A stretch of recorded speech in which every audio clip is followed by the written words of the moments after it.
Halo, perkenalkan nama saya Garsa Duta dengan nomor NPM 2009074244. Halo semuanya, perkenalkan nama saya Yunika Lois Stefania. Halo, nama saya Amito Balintang Pramuditya dengan NPM 2009074452. Pada kesempatan kali ini, saya akan membahas tentang gender dan feminisme. Persoalan ketidakadilan sosial kebanyakan terjadi kepada wanita, yang dimana wanita itu semata-mata diposisikan sebagai peran domestik dan reproduksi, dan hal itu tuh sangat menghambat kemajuan mereka yang menggeluti dunia publik dan produksi. Hal tersebut merupakan culture dan tradisi yang menciptakan pelabelan atau stereotip tertentu pada perempuan yang telah mengakar kuat dalam masyarakat. Gender dipandang suatu konsep culture yang dipakai untuk membedakan peran, perilaku, mentalitas, dan karakteristik emosional antara laki-laki dan perempuan yang berkembang dalam masyarakat. Feminisme muncul sebagai akibat adanya prasangka gender.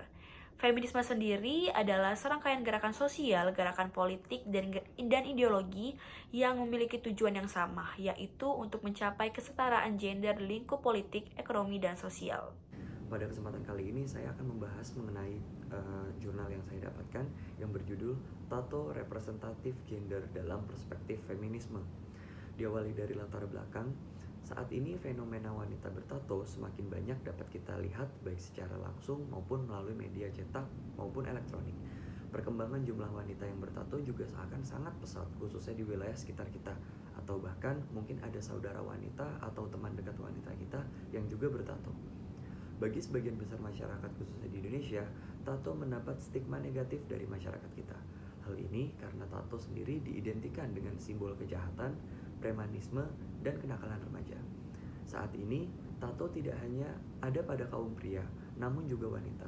Hal ini pun berlaku sama di mana stigma negatif tato juga disematkan pada wanita, yaitu wanita yang bertato dianggap kurang pantas dan cenderung dianggap sebagai wanita nakal bagi sebagian besar masyarakat kita.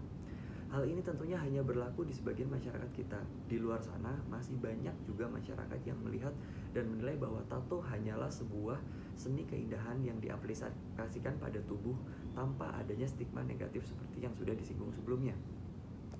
Bagi wanita yang bertato, mereka melihat dengan adanya hiasan berupa gambar-gambar yang ada di tubuhnya membuat mereka merasa beda dari wanita lain. Tato juga menjadi bentuk ekspresi dan kebebasan bagi wanita bertato, karena sebagian besar wanita yang bertato memiliki cerita dan makna tersendiri di setiap tato yang di tubuhnya. Hal ini kemudian menjadi perdebatan di masyarakat akan pandangan dari tato itu sendiri, khususnya bagi para wanita. Kemudian tujuan penelitian. Melalui penelitian ini, peneliti akan membahas bagaimana feminisme sering diartikulasikan dalam teks media bersamaan dengan konsep minoritas, power, dan gender. Sebab, dalam perkembangannya feminisme tumbuh tidak hanya menjadi konsep wanita saja, akan tetapi bagi mereka yang diperlakukan secara tidak setara, dimarginalkan, maupun tersisih dalam sebuah struktur masyarakat. Hasil analisis dari jurnal ini adalah hasil observasi yang dilakukan peneliti lebih banyak dan lebih mendalam untuk menjawab berbagai pertanyaan yang ada pada fenomena ini. Fenomena wanita bertato tentunya adalah sesuatu yang harus ada dan dianggap tabu oleh sebagian besar masyarakat Indonesia. Oleh karenanya harus ada suatu tindakan yang mengedukasi kepada masyarakat luas bagaimana mereka harus bersikap sehingga siap dengan perkembangan di masyarakat, khususnya dalam fenomena ini. Di kalangan masyarakat tahun-tahun mendatang hanya akan ada satu kesempatan yang dimiliki oleh wanita yang telah memutuskan untuk memiliki tato, yaitu dengan membuktikan kepada masyarakat luas bahwa Anda layak dan berhak menentukan kehendak dalam hidup Anda, dan terbukti semuanya dapat berhasil. Kemudian saya akan membahas jurnal kedua yang berjudul Ketidakadilan Gender terhadap Tokoh Perempuan dalam Novel Genduk karya Sundari Marjuki, Kajian Kritik Sastra Feminisme. Latar belakang dari jurnal ini adalah bermula adanya pelabelan negatif bahwa perempuan adalah makhluk yang lemah, rasional, dan emosional, yang bermula dari adanya mitos-mitos yang terbangun dalam suatu masyarakat. Hal tersebut menganggap bahwa perempuan adalah makhluk nomor 2. Genduk adalah cerita perempuan muda dan segala hal yang ia ingin selesaikan dengan segala kemampuan yang ia punya. Genduk adalah potret perempuan pada suatu masa, tetapi juga perempuan pada saat ini. Genduk karya Sundari Marjuki merupakan salah satu novel yang mendeskripsikan posisi perempuan dan gerakan feminisme. Selanjutnya yaitu tujuan penelitian. Tujuan dari analisis ini adalah untuk mendeskripsikan bentuk ketidakadilan gender yang dialami oleh tokoh perempuan dalam novel Genduk, dan untuk mendeskripsikan penyebab ketidakadilan gender yang dialami oleh perempuan dalam novel Genduk. Kemudian hasil dari analisis adalah ketidakadilan yang Genduk alami berupa marginalisasi perempuan, di mana Genduk terlahir dari keluarga yang kurang mampu karena keluarga tanpa seorang ayah, yang membuat Genduk termarginalkan dari masyarakat. Sedangkan ketidakadilan yang dialami oleh Jung yaitu saat ayahnya mengusir Jung dari rumah dan menghapus dari kartu keluarga, dan tidak mendapat sedikit pun harta warisan dari keluarga ayahnya yang semakin tersingkirkan dari ekonomi yang layak.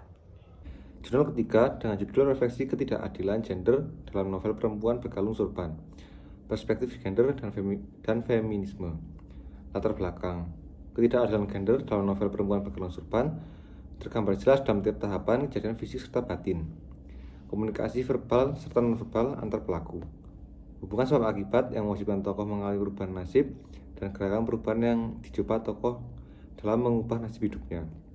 Perempuan Berkalung Sorban karya Abidah El Khalik merupakan karya sastra yang secara dominan mengisahkan penderitaan seorang wanita yang bernama Anissa mulai dari kecil hingga dewasa. Penderitaan tersebut lahir dari aturan-aturan budaya yang membelenggu dengan berdasarkan pada penjelasan keagamaan yang keliru.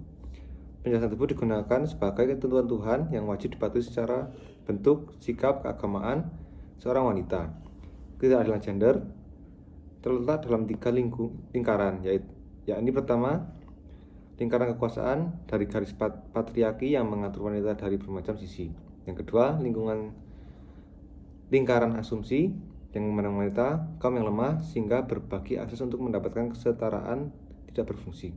Serta yang ketiga, lingkaran patriarki yang menjadi dasar untuk mengendalikan, menindas serta mengeksploitasi wanita di ranah publik serta private. Tujuan penelitian ini untuk mendeskripsikan dan menginterpretasikan ideologi patriarki secara sistematis, faktual, dan akurat mengenai fakta dan sifat-sifat serta ketidakadilan gender di novel Perempuan Berkalung Sorban.